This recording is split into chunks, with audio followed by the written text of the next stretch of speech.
अरे आंबेडकरांनी देशासाठी केलं तरी काय, एका समाजासाठी केलं, बाकीच्यांचं काय मग? असे बोलणारे लोक तुमच्या आजूबाजूला नक्कीच सापडतील, ज्यांना असं वाटतं की डॉक्टर बाबासाहेब आंबेडकरांनी फक्त एका समाजासाठी काम केलं आणि काहीतरी लिहून गेले, संविधान वगैरे. बरोबर ना?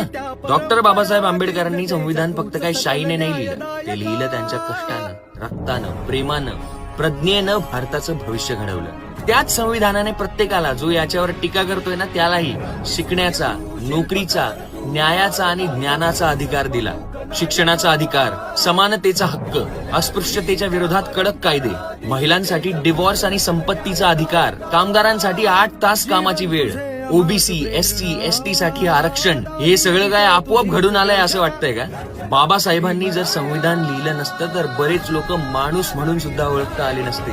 आता जेव्हा कोणी तुम्हाला विचारेल ना की आंबेडकरांनी काय केलं, तेव्हा त्यांना सांगा की आंबेडकरांनी आम्हाला माणूस बनवलं. आता तरी ओळखा, नाहीतर वाचून या संविधान. आणि हो, त्यावर बाबासाहेबांची स्वाक्षरी आहेच की.